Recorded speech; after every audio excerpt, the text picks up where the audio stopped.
हाँ, ऐतिहासिक परिप्रेक्ष्य में भारत इथिक्स को लेकर के, नैतिकता को लेकर के अपनी विदेश नीति का निर्माण करता था। परंतु वर्तमान समय में, हम साल ना डालें कि 2014 से, है ना, एट ए प्रेजेंट सिनारियो, नैतिकता की जगह व्यवहारवाद, बिहेवियरल, है ना, नैतिकता की जगह व्यवहारिक विदेश नीति, नैतिक विदेश नीति की जगह व्यवहारिक विदेश नीति का भारत के द्वारा पालन किया जाने लगा है।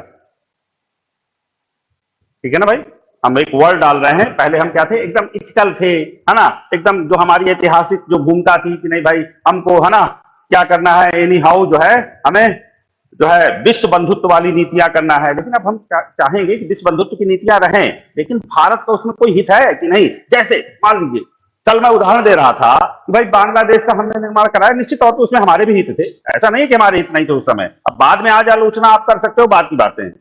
उस समय तो हमने यही सोचा कि भाई पाकिस्तान से कि हिस्सा अलग हो जाएगा, भारत में शरणार्थी समस्या है। भाई बांग्लादेश का जब निर्माण हुआ या बांग्लादेश समस्या चल रही थी तो बहुत सारे लोग भारत आ गए थे, तो हमारी प्राथमिकता थी कि उन लोगों को वापस भेजें। ठीक है, और एक प्रकार से पाकिस्तान इससे कमजोर भी सिद्ध हो रहा था और पड़ोस में हमारा क्या है, मित्र हो रहा था। चिकन नेक हमारे लिए महत्वपूर्ण है, तो बांग्लादेश जैसा देश को अगर हम अपनी तरफ से बना रहे हैं तो वो तो हमारा क्या होगा, मित्र होगा। हम तो ये सोच ही रहे थे भाई, आज का नहीं किसी ने सोचा था। तो मैं यही कह रहा हूं कि फिर भी उस समय सोचा, अब हम और आगे की सोचते कि नहीं भाई कुछ ऐसा काम स्थायी करने, बातों में ना रहने दे, क्योंकि बांग्लादेश के साथ हमने कोई ऐसी बात नहीं कर रखी थी कि जिससे वो हमेशा भारत का साथ देता। भाई हमको अगर रणनीतिक महत्व मिला हुआ था बांग्लादेश के समय में, तो हम जैसा चिकन नेक की मैं चर्चा कर रहा था, चिकन नेक को क्या कर लेते, हम थोड़ा चौड़ा कर सकते थे। कौन रोकने वाला था भाई, कोई नहीं रोकता। कुछ और हम काम कर सकते थे, ले दे करके काम कर सकते थे। ठीक है, तो सीधी सी बातचीत यह है कि अब हम क्या करेंगे, नैतिकता की नीति की जगह व्यवहारिक विदेश नीति का निर्माण करेंगे। ठीक है भाई, ठीक है। और व्यवहारिक विदेश नीति के लिए इसी कारण से भारत में, कहां तक पहुंचे थे आप,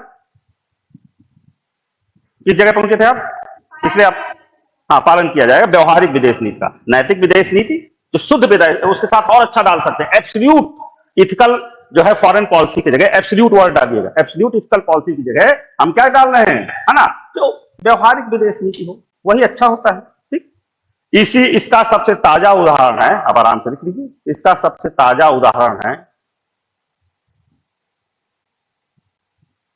रूस यूक्रेन युद्ध के दौरान, ड्यूरिंग द रूस यूक्रेन वॉर, भारत की विदेश नीति। ठीक है, उदाहरण के लिए हमने क्या किया इसके दौरान, सस्ता तेल, हमने इस युद्ध का फायदा उठाकर, क्योंकि युद्ध से फायदा ही तो उठाया भाई। युद्ध चल रहा था तो रूस के ऊपर प्रतिबंध लगे, अमेरिका और पश्चिमी देशों ने क्या लगाए भाई, रूस पे बहुत सारे प्रतिबंध लगाए। रूस का तेल बाहर जाना क्या हो गया, बंद हो गया। ठीक, तो भारत ने इस स्थिति का फायदा उठाया और सस्ता क्रूड ऑयल रूस से लिया, और उसको आवश्यकता भर नहीं लिया है, क्योंकि हमने क्या बना रखे हैं, स्ट्रेटेजिक जो है भंडार बना रखे हैं पेट्रोलियम के। ठीक है, कि भाई अगर मिलना बंद हो जाए तो 2-4 साल कम से कम चल जाए भाई। तो हमने इस दौरान अपने स्ट्रेटेजिक जो हमारे भंडार है पेट्रोलियम के, क्रूड ऑयल के, उनको भी हमने क्या किया, भरा।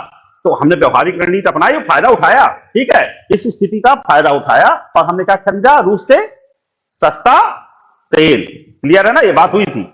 और इसमें जबकि क्या हुआ, बहुत सारा दबाव पड़ा, नैतिकता की बात कही गई कि अरे कैसे आप देश हैं कि रूस की आप आलोचना नहीं कर रहे हैं, उसी रूस से आप संबंध रख रहे हैं जो क्या कर रहा है, दूसरे देश पे आक्रमण कर रहा है।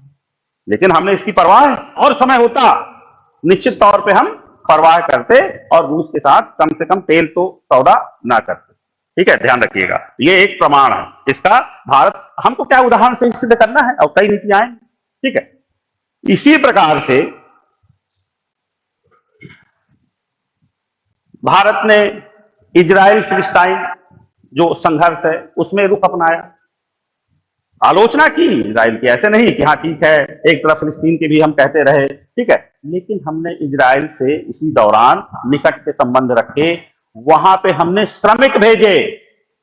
उत्तर प्रदेश वो राज्य है जिसने सबसे ज्यादा इजराइल में इस दौरान, है ना, वहां निर्माण के लिए, पुनः निर्माण के लिए सबसे ज्यादा क्या भेजे हैं भाई? श्रमिक। है कि नहीं? उदाहरण दे सकते हैं। तो हमने फायदा उठाया भाई, हमारे श्रमिकों को अगर वहां रोजगार मिल जा रहा है, अच्छा पैसा मिल जा रहा है, ठीक है, तो हमने इजराइल के साथ संबंध विकसित किए, तोड़े नहीं और आगे बढ़ाया। नहीं, लोग कहेंगे नहीं भाई अभी युद्ध चल रहा है और आप इस दौरान क्या कर रहे हो? अच्छा, ये भी आलोचना हुई कि उन श्रमिकों को आप युद्ध क्षेत्र में भेज रहे हैं, ये भी आलोचना हुई, लेकिन पाया यही गया कि कोई विशेष नुकसान नहीं हुआ, लोगों को फायदा हुआ। जो वहां काम करके लौटे, पूर्वी उत्तर प्रदेश के बहुत सारी जगह से लोग, वो फिर से वीजा बनवाने के लिए लाइन पे खड़े हो गए। अगर उनको दिक्कत हुई होती वहां तो फिर से क्यों खड़े हो जाते भाई, है ना?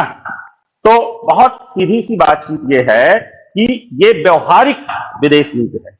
और व्यवहारिक विदेश नीति कैसी व्यवहारिक विदेश नीति? हमें देखना है भारत का हित किसमें है पहले, ठीक है। अब हम पहले भी, ये भी एक गुट निरपेक्षता है, ना हम अमेरिका की तरफ गए, ना पूरी तरीके से रूस की तरफ गए। कहां हमको फायदा हो रहा है? इस दौरान हम अमेरिका से भी फायदा उठाते रहे भाई। आज की डेट में चीन के कारण अमेरिका हमारे निकट आया है। आज के मतलब और क्या फर्क पड़ गया है कि अमेरिका से हमारी थोड़ा दोस्तीदारी चल रही है ना? हालांकि अभी तो थोड़ा सा गड़बड़ है, ठीक। क्या कारण है? चीन का भय अमेरिका को, ठीक है ना भाई। तो चीन को काउंटर करने के लिए अमेरिका भारत को बढ़ा रहा है। तो हम उस स्थिति का, पाकिस्तान इसका बड़ा मतलब बढ़िया उदाहरण है। उसने सभी विदेशी देशों का, है ना, खास तौर पे पश्चिमी देशों का बड़ा जो है फायदा उठाया। दूसरा वर्ड यूज ना करें, है ना, मतलब कि नहीं हम आतंकवाद के विरुद्ध लड़ रहे हैं। कौन? मतलब इससे बड़ा मजाक दुनिया में आपने देखा है? पाकिस्तान ये कहता था कि आप मेरी मदद करिए। क्यों मदद करिए भाई? अमेरिका मेरी क्यों मदद करे? पश्चिमी देश मेरी क्यों मदद करे? क्योंकि मुझे लड़ना है किससे? आतंकवाद से लड़ना है। अब इससे बड़ा मजाक तो कोई हो नहीं सकता भाई, ठीक है। लेकिन पाकिस्तान सहायता लेता रहा अमेरिका से, शुरू से पश्चिमी देशों से सहायता लेता रहा, और चीन को रोकने के एवज में, है ना, मतलब डर ही सही, भारत कुछ फायदा उठा सकता है अमेरिका का कि नहीं? ये भी एक व्यवहारिक रणनीति है, ठीक है। और हमने इसका फायदा उठाने की कोशिश की है, ऐसा नहीं है। अमेरिका से भी अब हमने रक्षा समझौते किए हैं। पहले हमारे सारे रक्षा समझौता, ध्यान रखिएगा, सिर्फ देखिएगा, सारे हमारे रक्षा समझौते क्या थे? रसिया से ज्यादातर होते थे। इस दौरान रसिया का जो, जबकि रसिया से हमारे अच्छे संबंध है, रसिया से हमने अपने हथियारों का आयात बंद नहीं किया हमने। जैसे S-400 सुना है आप लोगों ने, ठीक है। अमेरिका ने बड़ा प्रतिबंध लगाया, इंडिया फर्स्ट में, ये भी उदाहरण दीजिएगा। अमेरिका ने बड़ा चिल्लाया और कई देशों पे प्रतिबंध भी लगाया, कोई S-400 नहीं ले सकता, है ना भाई? इससे रसिया से। क्या है S-400 बताओ भाई? एयर डिफेंस सिस्टम है ना। तो कुल मिला के भारत ने अमेरिका की नहीं सुनी और रूस से ले लिया। लेकिन इसी दौरान अमेरिका से भी हमने रक्षा सौदा किया, ठीक है, ध्यान रखिएगा, ठीक। तो अब भारत की जो रणनीति है वो ये नहीं है कि ये पलड़ा झुका हुआ दिखे, कहीं नहीं दिखता है। वो रूस से भी बराबर का संबंध रख रहा है, और जहां उसे लगता है कि अमेरिका से फायदा उठाना, अमेरिका से भी संबंध रख रहा है। जबकि पहले ना चाहते हुए भी हमारी रणनीतियां रूस की तरफ पलड़ा ज्यादा झुक जाता था और अमेरिका और पश्चिमी देश हमसे